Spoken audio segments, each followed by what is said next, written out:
Hi hello ಎಲ್ಲರಿಗೂ ನಮಸ್ಕಾರ. So friends, ಇವತ್ತಿನ ಈ ವಿಡಿಯೋದಲ್ಲಿ ನಾನು all India Institute of Speech and hearing ಮೈಸೂರಿನಲ್ಲಿ ಖಾಲಿ ಇರುವಂತಹ ಹುದ್ದೆಗಳಿಗೆ ಯಾವ ರೀತಿ ಅರ್ಜಿ ಸಲ್ಲಿಸಬೇಕು ಮತ್ತು ಇದಕ್ಕೆ ಏನೆಲ್ಲ ನಿಮ್ಮ ಎಜುಕೇಷನಲ್ ಕ್ವಾಲಿಫಿಕೇಷನ್ ಇರಬೇಕು ಅಂತ ತಿಳಿಸ್ಕೊಡ್ತೀನಿ. ಸೊ ಬನ್ನಿ ಫ್ರೆಂಡ್ಸ್ ನೋಡೋಣ. ಸೊ ಫ್ರೆಂಡ್ಸ್, ಇದು ಒಂದು ಅಫಿಷಿಯಲ್ ನೋಟಿಫಿಕೇಷನ್ ಆಗಿದೆ. ಅಡ್ವರ್ಟೈಸಿನ ಮುಖಾಂತರ ಇದು ವಿವಿಧ ಹುದ್ದೆಗಳಿಗೆ ಕರೆಯಲಾಗಿದೆ. ಸೊ ಇಲ್ಲಿ ನೋಡಿ, AIISH Mysuru invites application for the following post to be filled on regular basis at the institute as detail below ಅಂತ ಕೊಟ್ಟಿದ್ದಾರೆ. ರೆಗ್ಯುಲರ್ ಬೇಸಿಸ್ ಮೇಲೆ ಈ ಹುದ್ದೆಗಳನ್ನು ಕರೆಯಲಾಗಿದೆ.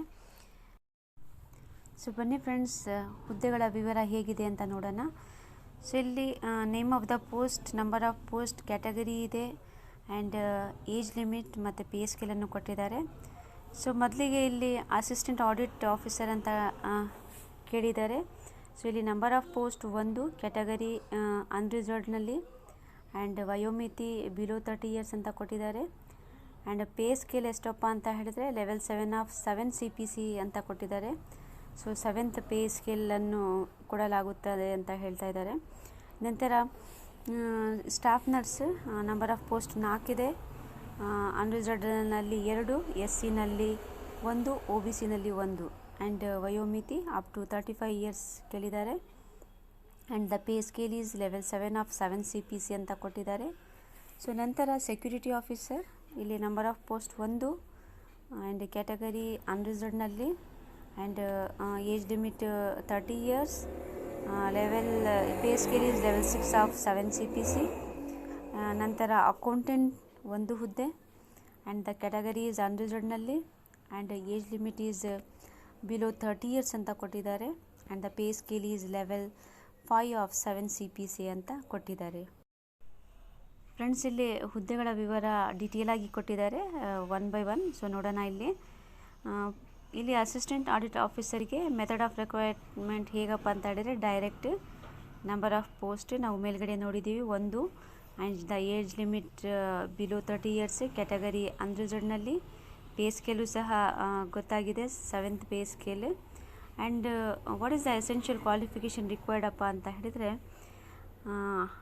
Graduate from recognised university, preferably in commerce with SAS or 3 months training in cash and accountancy conducted by ISTM ಮತ್ತು 3 years experience in accounts and audit. ನಂತರ knowledge of work experience of government rules and regulation ಅಂತ ಕೊಟ್ಟಿದ್ದಾರೆ. So ಇಲ್ಲಿ ಕಾಮರ್ಸ್ನಲ್ಲಿ graduate ಆಗಿರಬೇಕು ಮತ್ತು 3 years experience in accounts and audit ಅಂತ ಕೊಟ್ಟಿದ್ದಾರೆ. ದೆನ್ ಡಿಸೈರಬಲ್ ಕ್ವಾಲಿಫಿಕೇಷನ್ ಏನಪ್ಪ ಅಂತ ಹೇಳಿದರೆ ನಾಲೆಜ್ ಆಫ್ ಕಂಪ್ಯೂಟರ್ಸ್ ಕೊಟ್ಟಿದ್ದಾರೆ. ಸೊ ನಂತರ staff nurse, method of requirement direct, number of post 4, age up to 35 years, category ಅನ್ರಿಸರ್ವ್ಡ್ನಲ್ಲಿ 2, SCನಲ್ಲಿ 1, OBCನಲ್ಲಿ 1 and the pay scale is 7th pay scale.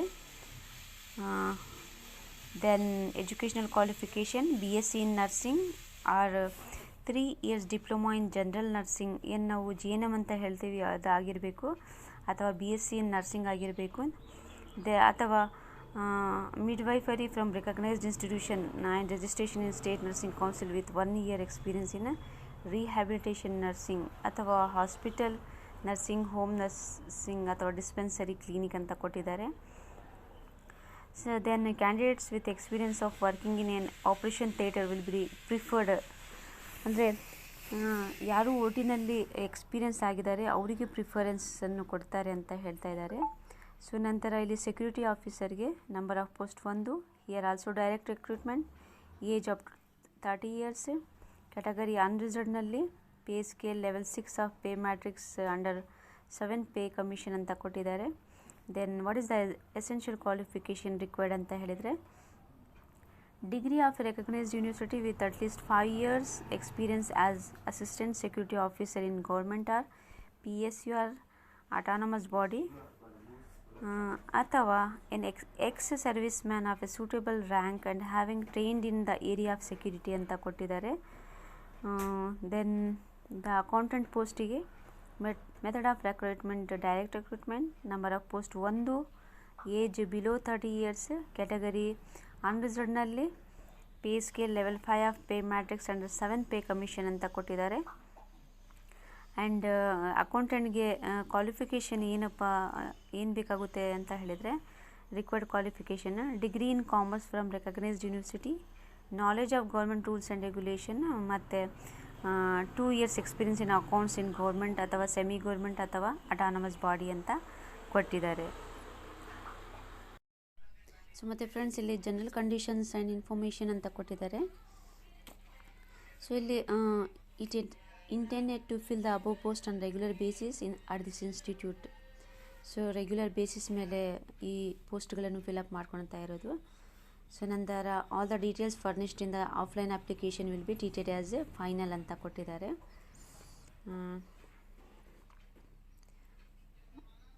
Then so pay scale ಬಗ್ಗೆ ಕೊಟ್ಟಿದ್ದಾರೆ. ಪೇ ಸ್ಕೇಲ್ ಇದೆಯಲ್ಲ, 7th pay scale ಅಂತ ಕೊಟ್ಟಿದ್ದಾರೆ. Then friends, ಮತ್ತು ಇಲ್ಲಿ ಕೊಟ್ಟಿದ್ದಾರೆ, candidates applying for more than 1 post should submit separate application for each post indicating the name of the post and post code in each application applied for. So ಯಾರು more than 1 ಪೋಸ್ಟಿಗೆ eligible ಇದ್ದೀರಾ ಮತ್ತು apply ಮಾಡಬೇಕು ಅಂತ ಇದ್ದೀರಾ, more than 1 ಪೋಸ್ಟಿಗೆ, they should submit separate application for each post ಅಂತ ಹೇಳ್ತಾ ಇದ್ದಾರೆ. ಸೆಪ್ರೇಟ್ ಅಪ್ಲಿಕೇಶನನ್ನು ಹಾಕಬೇಕು ಅಂತ. ಸೊ ನಂತರ ಇಲ್ಲಿ candidates should submit application for the post superscribing the name of the post and post code applied for on the envelope ಅಂತ ಹೇಳ್ತಾ ಇದ್ದಾರೆ. ಸೊ ಮತ್ತು ಏನಪ್ಪ ಅಂತ ಹೇಳಿದರೆ, ಅಪ್ಲಿಕೇಶನ್ ಫಾರ್ಮಿನ ಕವರ್ ಮೇಲೆ ಪೋಸ್ಟ್ ಮಾಡಬೇಕಂತ ಹೇಳಿದರೆ ಅದರ ಮೇಲ್ಗಡೆ superscribing name of the post ಇರಬೇಕು, ಮೇನ್ ಲೆಟರ್ಸಲ್ಲಿ ಅದು ಕಾಣುವಂತೆ ಬರಿಬೇಕು ಅಂತ ಹೇಳ್ತಾ ಇದ್ದಾರೆ, ಬರೆದು ಪೋಸ್ಟ್ ಮಾಡಬೇಕು ಅಂತ. ಸೊ ನಂತರ last date of receipt of ಅಪ್ಲಿಕೇಶನನ್ನು ಕೊಟ್ಟಿದ್ದಾರೆ, 30/3/2021 at 5:30 PM ಅಂತ ಕೊಟ್ಟಿದ್ದಾರೆ. ಸೊ ನಂತರ ಫ್ರೆಂಡ್ಸ್, ಇಲ್ಲಿ ಹೌ ಟು ಅಪ್ಲೈ, ಹೇಗೆ ಅಪ್ಲೈಯನ್ನು ಮಾಡಬಹುದು ಈ ಪೋಸ್ಟ್ಗಳಿಗೆ ಅಂತ ಹೇಳಿದರೆ, the application may be downloaded from our website ಅಂತ ಇಲ್ಲಿ ವೆಬ್ಸೈಟ್ ಅನ್ನು ಕೊಟ್ಟಿದ್ದಾರೆ, www.aiishmysore.in ಅಂತ. ಸೊ ಈ ಮೂಲಕ ನೀವು ಅಪ್ಲಿಕೇಶನನ್ನು ಡೌನ್ಲೋಡ್ ಮಾಡ್ಕೋಬಹುದು. ಸೊ ನಂತರ interested candidates who meet the requirements may send their application along with self attested copies of matriculation. ಅಂದರೆ ಯಾರು ಅಪ್ಲಿಕೇಶನನ್ನು ಸೆಂಡ್ ಮಾಡಬೇಕಂತ ಇದ್ದೀರಾ, ಅಪ್ಲೈ ಮಾಡಬೇಕು ಅಂತ ಈ ಪೋಸ್ಟಿಗೆ ಇದ್ದೀರಾ, ಅವರು ಆ ಅಪ್ಲಿಕೇಶನ್ ಜೊತೆಗೆ ಅಲಾಂಗ್ ವಿತ್ ಅದ್ರ ಜೊತೆಗೆ self attested copy of SSLC marks card ಆಗಿರ್ಬೋದು, ಡಿಪ್ಲೊಮಾ ಅಥವಾ ಡಿಗ್ರಿ ಅಥವಾ ಪ್ರೊವಿಷನಲ್ ಡಿಗ್ರಿ ಸರ್ಟಿಫಿಕೇಟ್ಸ್, ಸೊ ಇದೆಲ್ಲವನ್ನು ಕಳಿಸ್ಬೇಕು ಅಂತ ಹೇಳ್ತಾ ಇದ್ದಾರೆ. And what is the address, in which address they have to send ಅಂತ ಹೇಳಿದರೆ, office of the chief administrative officer, All India Institute of Speech and Hearing, Manasa Gangotri, Mysuru. And ಟೈಮನ್ನು ಕೊಟ್ಟಿದ್ದಾರೆ 30th 3/2021 at 5:30 PM ಒಳಗಡೆ ಅದು ಅವರಿಗೆ ರೀಚ್ ಆಗಬೇಕು ಅಂತ ಹೇಳ್ತಾ ಇದ್ದಾರೆ. ಸೊ ನಂತರ ಇಲ್ಲಿ ಅಪ್ಲಿಕೇಶನ್ ಫೀಸಿಗೆ ಬಂದಾಗ ₹100 ಫಾರ್ ಜನರಲ್ ಕ್ಯಾಟಗರಿ ಕ್ಯಾಂಡಿಡೇಟ್ಸ್ನವರಿಗೆ, ಮತ್ತು OBC EWS SC STನವರಿಗೆ ₹40 ಅಂತ ಕೊಟ್ಟಿದ್ದಾರೆ, ಮತ್ತು ವುಮನ್ ಆ್ಯಂಡ್ PWD ಕ್ಯಾಂಡಿಡೇಟ್ಸ್ಗೆ ಸೊ ಯಾವುದೇ ಥರದ ಒಂದು ಅಪ್ಲಿಕೇಶನ್ ಫೀಯನ್ನು ಇರುವುದಿಲ್ಲ ಅಂತ ಇಲ್ಲಿ ಹೇಳ್ತಾ ಇದ್ದಾರೆ. ಸೊ ನಂತರ ದೆನ್ ಇಲ್ಲಿ application forms without the prescribed application fees, DD number and date after receiving the last date are liable to be rejected ಅಂತ ಕೊಟ್ಟಿದ್ದಾರೆ.